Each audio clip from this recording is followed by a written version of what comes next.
Even though it happens frequently in life, death is rarely taken lightly. However, occasionally, persons who were formerly believed to be dead merely return. However, there have also been instances where persons have been mistaken for being deceased. The most frequent incidents involve people fabricating their own deaths. Let's go and find out the fascinating cases of people who came back after they were reported dead. Susan Meachen. Never Ever, 2018, and Chance Encounter, 2017. Author Susan Meachen was declared deceased on social media in 2020.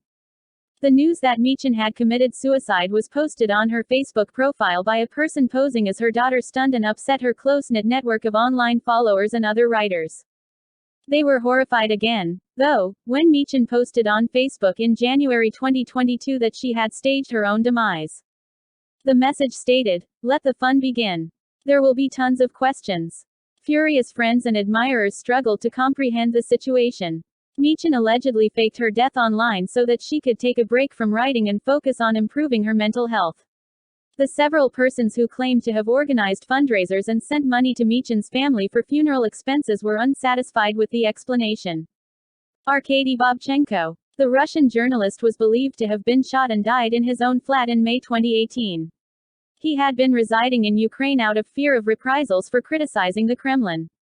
But he appeared at a press conference the following day. Later, according to Politico, it was claimed that the journalist's demise was staged in an effort to apprehend those who were attempting to murder him. Nazario Moreno Gonzalez. Nazario Moreno Gonzalez, a drug lord from Mexico who went by the pseudonym El Chayo, was one of the most sought criminals in the nation. A two-day shootout ensued in 2010 after federal police encircled the location where El Chayo was allegedly hiding. Locals were dubious about the police report that El Chayo was dead because no body had been located. He eventually spent years living covertly before the Army and Navy discovered him in 2014 and murdered him. Alfred Rouse. Rouse, a notorious British criminal who went by the moniker, the Blazing Car Murderer, burned a hitchhiker to death in 1930 while faking his own demise. His strategy didn't work out. After being apprehended, he admitted to the police that his choice was influenced by the news that one of his lovers, domestic helper Nellie Tucker, was carrying his second child. Timothy Dexter. The eccentric American merchant from the 18th century famously pretended to die in order to see how people would respond. His residence hosted a fake wake with about 3,000 attendees. Dexter whacked his wife with a cane because she wasn't grieving his death properly because he didn't see her sob loudly enough. Constantin Reliu. In a recent case, a Romanian man embarked on a bizarre legal battle to overturn a 2016 death certificate obtained by his wife. He reportedly left for Turkey in 1992 in search of employment and lost contact with his family. After years without hearing from her estranged husband, the wife obtained a backdated death certificate in order to be able to remarry. In early July 2018, a court ruled that Reliu was, in fact, still alive, as reported by The Times. Ferdinand Waldo Demara. Demara didn't fake his own death, nor was he incorrectly taken for dead in the usual sense.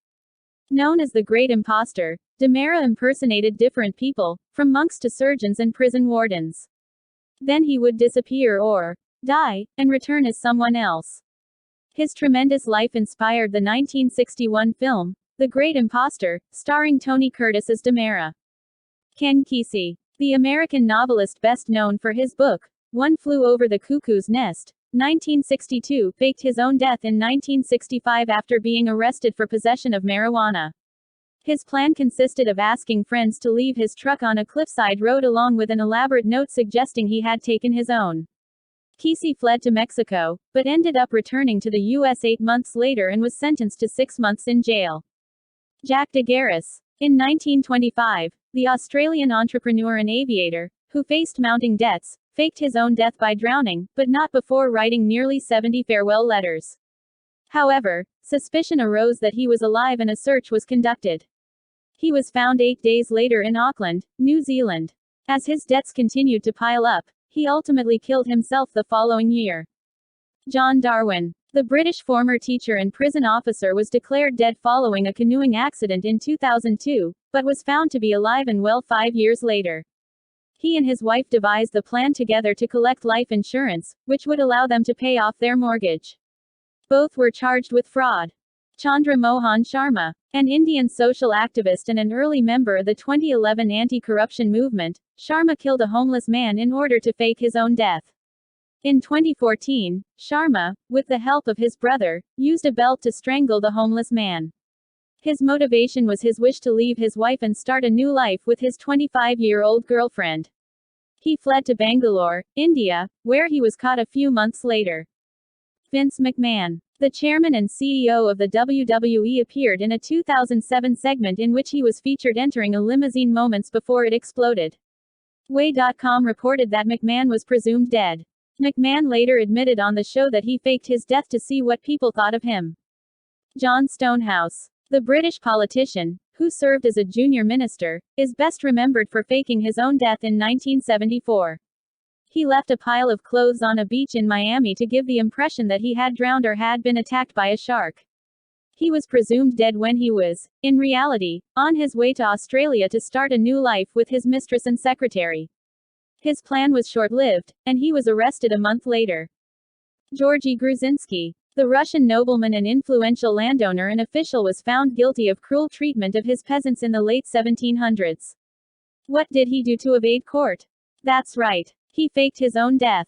He bribed local officials and staged his own funeral. He then surfaced years later with the accession of Alexander I, who promised to elevate his political career. Aleister Crowley. During a journey to Lisbon in 1930, the British occultist, magician, author, and self-declared prophet pretended to be dead. Crowley staged his demise at the Boca do Inferno rock formation with the assistance of the Portuguese poet Fernando Pessoa. Upon faking his death, he returned to Berlin, where he'd been living at the time, and made a grand entrance 3 weeks later at the opening of his art exhibition at the Gallery Neumann Nierendorf. What about Hitler? Could Hitler have faked his own death and fled to America? Is it? Comment below. Thank you for watching. Please do subscribe for more information. Please do support us.